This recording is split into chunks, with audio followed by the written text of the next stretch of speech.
Hi there, my name is Nicole Leach and I'm a volunteer with Sleep in Heavenly Peace, Owensboro. Yeah, so Sleep in Heavenly Peace is actually a national organization with local chapters around the country. And so what we do is provide beds for children who don't have them, to be quite honest. So they could be sleeping maybe on a mattress on the floor or a couch or even a pile of clothes, and nobody wants to think about a kid having to sleep in a situation like that. So it's unfortunate that we're needed, but obviously happy to kind of step in and fill in that gap when necessary. So we're a group of volunteers that come together from across the community and again try to provide that bedding for children who otherwise simply wouldn't have it. So we have what are called build days. Those are traditionally the second Saturday of each month at the Daviess County Fair Grounds in one of the warehouses on that property. So build day is kind of like that name alludes to. We assemble as much of the lumber into the bedding as possible to make the installation in the homes a little bit easier. So we go ahead and assemble the headboards, the footboards, all the major pieces that we can. So it's a really neat experience. You start the morning with fresh lumber, just pieces of wood, and by the end of the day, normally we've got 20-25 beds that we've built in total. So again, normally the second Saturday of each month.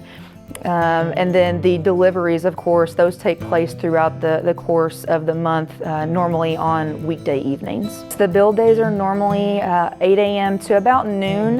Depends on the number of volunteers. Obviously, the more the merrier. That helps us get done a little bit more quickly too if we have more people to help us out. But yes, normally from 8 a.m. to about noon. Yeah, so we have some really good volunteers when it comes to those delivery teams. We kind of have a schedule down pat, to be honest. We are always looking for more delivery teams. In fact, that's probably our biggest need.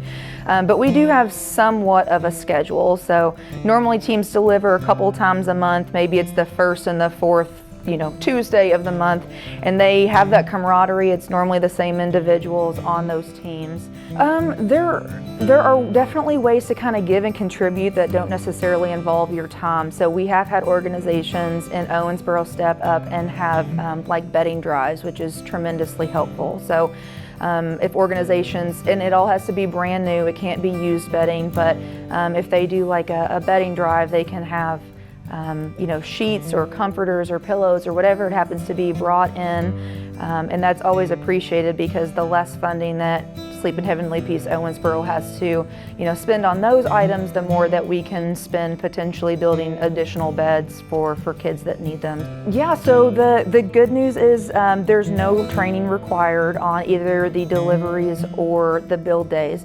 The build days understandably can be a little bit intimidating, especially if you've never worked construction or been around power tools before, but there really is something for everyone. I have no experience in any of those areas as well, and especially the volunteers who have been attending the builds for months at a time. They're aware of how the different stations work, so you can have one kind of take you under their wing and teach you how to work different pieces of equipment. But as far as the local level is concerned, in Daviess County, this particular chapter started up in 2020, and since then we've delivered 687 beds.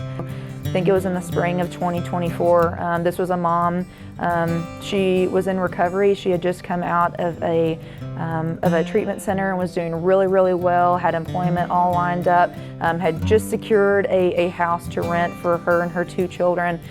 She just didn't have the money for the bed. She had everything else that she needed, all the furniture that she needed. And the kids, they were so cute. I think they were about 5 and 3.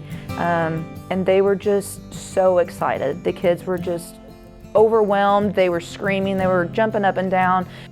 That mom, she was just in tears, and she was just so appreciative of the things that we had done. So, I was just telling her, you've come so far and you have done all of the right things. And for us to be able to come alongside you and be that final piece of the puzzle and give your kids what they really need was just really special. I think for me that one is cemented in my head and probably won't be going away for quite some time.